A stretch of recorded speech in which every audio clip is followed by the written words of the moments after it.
కంచగచ్చిబౌలిలో ఏ విధంగా అయితే 400 ఎకరాలు డీనోటిఫై అయ్యి ప్రభుత్వాన్ని హైకోర్టు తీర్పు చెప్పిందో అదేవిధంగా మామిడిపల్లి మామిడిపల్లి అంటారు. మామిడిపల్లిలో కూడా 446 ఎకరాలు డీనోటిఫై అయ్యి ప్రభుత్వాన్ని అని హైకోర్టు తీర్పు చెప్పింది. అయితే ఈ భూములకు ఒక చరిత్రనే ఉంది.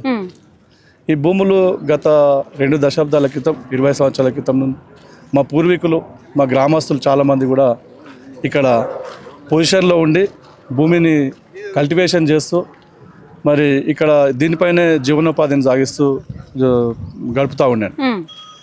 ఎయిర్పోర్ట్ 2003లో 2001లో ఎయిర్పోర్టు ఏ విధంగా అయితే ఈ ఎయిర్పోర్ట్ ల్యాండ్ అక్వైర్ చేసుకుందో అంతర్జాతీయ విమానాశ్రయం గురించి ఈ యొక్క ఎయిర్పోర్ట్ ఎప్పుడైతే ప్రభుత్వం భూములు ఏదైతే సేకరించిందో ఆ భూముల్లో మేము ఇక్కడ కల్టివేషన్ చేస్తున్నప్పుడు ఆ ఎయిర్పోర్ట్ అథారిటీ పేరు పైన ఈ యొక్క భూములు అక్వైర్ చేయడం జరిగింది.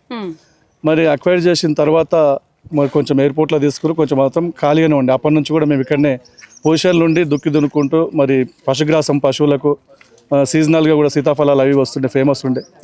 ఇక్కడ ఇవన్నీ బీద బిక్కి రైతులు కూడా ఇవన్నీ ఇక్కడ సాగు చేసుకుంటూ ఆ ఫలాలు తీసుకెళ్ళి అమ్ముకుంటూ జీవనోపాధి సాగిస్తాం. మరి ఆ రోజు వైఎస్ రాజశేఖర రెడ్డి గారి హయాంలో ముఖ్యమంత్రిగా ఉన్నప్పుడు టీజీఐఎస్కి ఇవన్నీ కేటాయించడం జరిగింది. టీఎస్ఐసి అప్పుడు టీఎస్ఐసి ఇప్పుడు టీజీఐసి. కాబట్టి అప్పుడు కేటాయించినప్పుడు కూడా మా రైతులకు అందరికీ కూడా న్యాయం చేస్తామని చెప్పారు. కానీ ఇక్కడ పొజిషన్లో ఉన్న రైతులను కూడా అక్రమంగా వాళ్ళని ఆ పొజిషన్ నుంచి జరిపి వాళ్ళకి ఎటువంటి నష్టపరిహారం ఇవ్వకుండా కూడా వీళ్ళు బౌండరీస్ ఫిక్స్ చేసుకున్నారు. మరి ఆ రోజు 2006 నుంచి కూడా మా గ్రామస్తులు అందరి తరఫున కూడా ఇక్కడ కోర్టులో కేసు వేయడం జరిగింది. కోర్టులో కేసు వేసి దాన్ని ఫాలో అప్ చేస్తూ ఉన్నాం. కోర్టులో కేసుతో మరి ఈ నెల రోజుల క్రితమే ఈ గవర్నమెంట్కు ఆ 2003లో బిల్లీరావు అనే సంస్థకి ఇక్కడ ING భారత్ కార్పొరేషన్కు అప్పుడు కేటాయించారు చంద్రబాబు నాయుడు గారు. ఆ రోజు మా దగ్గర సేకరించినటువంటి భూములు ఒక ప్రైవేట్ కంపెనీకి అతి తక్కువ ధరకే కట్టబెట్టిండని చెప్పేసి అప్పుడు అంత వాదనలు అప్పుడున్న ప్రభుత్వం కూడా ఆయన మీద కోర్టులో పిల్లేసింది. మరి ఇప్పుడు ఆ భూములు కూడా ఏమైందంటే ఆ భూములు అప్పుడు చేసింది చంద్రబాబు నాయుడు గారు తప్పుగా కేటాయించారు. ఆ బిల్లీరావు ING సంస్థకు తప్పుగా కేటాయించారు. ఆ ప్రభుత్వానికి చెందినటువంటి భూములు అవి అని చెప్పేసి కూడా తీర్పు రావడం జరిగింది గత నెలలో. మీరు తెలుసు ఆ తీర్పు పోయిన సంవత్సరం 2024 ఏప్రిల్లో తీర్పు వచ్చింది. మేలో జూన్లో ఈ భూములన్నిటికీ కూడా ఫెన్సింగ్ చేయడం జరిగింది. మా డిమాండ్ ఏంటంటే మేము ఎప్పటి నుంచో ఇక్కడ కల్టివేషన్ చేస్తూ ఉన్నాం. మా రైతులు పొజిషన్లో ఉన్నారు. ఈ ల్యాండ్ పైనే జీవనోపాధి కొనసాగిస్తున్నారు. కాబట్టి ఇప్పుడు ప్రభుత్వం తీసుకున్నప్పుడు ఆ ప్రభుత్వం మా దగ్గర నుంచి సేకరించినటువంటి భూములు మా గ్రామం మామిడిపల్లి రైతుల నుంచి సేకరించినటువంటి భూములు కూడా మా మామిడిపల్లి రైతులకే చెందాలని చెప్పేసి మేము డిమాండ్ చేస్తూ ఉన్నాం. కాబట్టి ఆ రోజు మాకు ఎటువంటి నష్టపరిహారం ఇవ్వలేదు. కాబట్టి మరి ఈ రోజు మార్కెట్ వాల్యూ ఏముందో మరి ఇప్పుడు మొన్న చూస్తూ ఉన్నాం. ఫార్మాసిటీలో కూడా రైతులకు కూడా అక్వైర్ చేసుకొని మరి వాళ్ళకు మార్కెట్ రేట్ ప్రకారం వెలగట్టడం జరిగింది.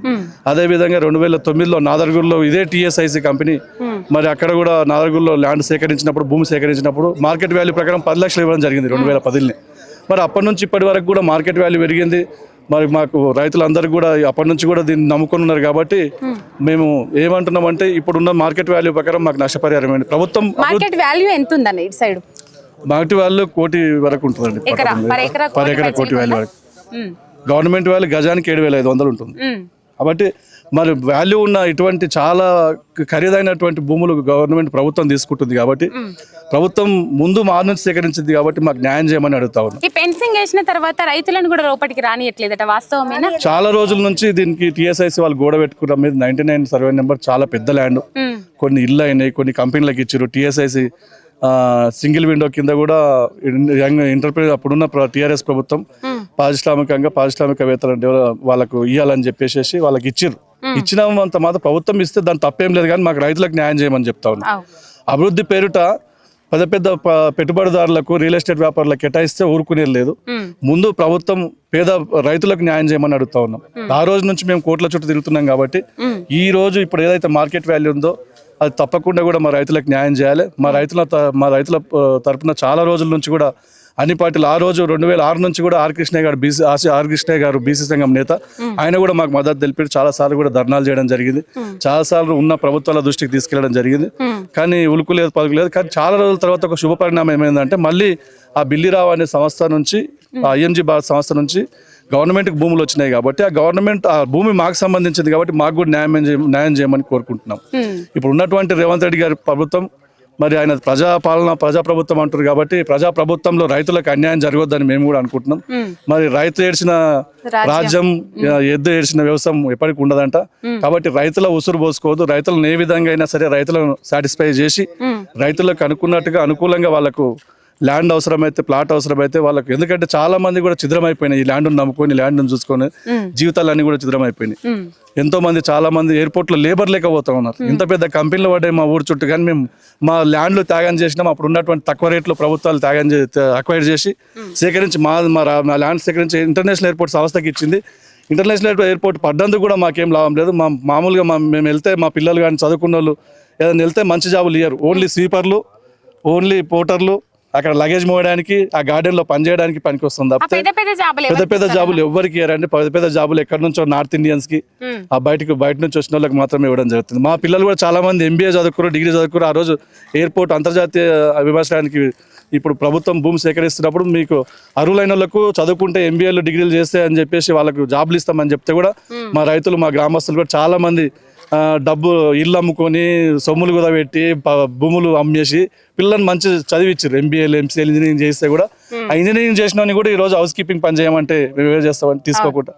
కాబట్టి మాకు ఇన్ని రోజులు ఈ భూమిని నమ్ముకున్నాం కాబట్టి మాకు న్యాయం చేయాలి. న్యాయం చేయకపోతే మేము కూడా ఉద్యమం చేస్తాం. మరి నేనేమంటున్నా అంటే ఈ గచ్చిబౌలిలో ఏ విధంగా అయితే అయిందో అన్ని ప్రజా సంఘాలు ఎట్లయితే మద్దతు తెలిపినాయో మా మామిడిపల్లి రైతులకు కూడా అందరూ మద్దతు తెలిపాలి. పార్టీలకు అతీతంగా కూడా ఈ యొక్క పోరాటాన్ని మేము ముందుకు తీసుకెళ్తాం. మాకు రైతులకు మాకు న్యాయం జరిగే వరకు కూడా మేము పోరాటం చేస్తామని తెలియజేసుకుంటున్నాం. మరి ఎక్కడనో మీరు పేపర్లో కథనాలు చూసి మరి మా తరపున ఇవన్నీ కూడా సమస్యలు మీరు తీసుకురావాలి ముందుకు వచ్చినందుకు ఎంఆర్ మీడియా గారికి, మీకు కూడా ఎంఆర్ మీడియా సంస్థకు కూడా ధన్యవాదాలు తెలియజేస్తున్నాం. మా రైతుల తరపున, మా గ్రామం తరపున.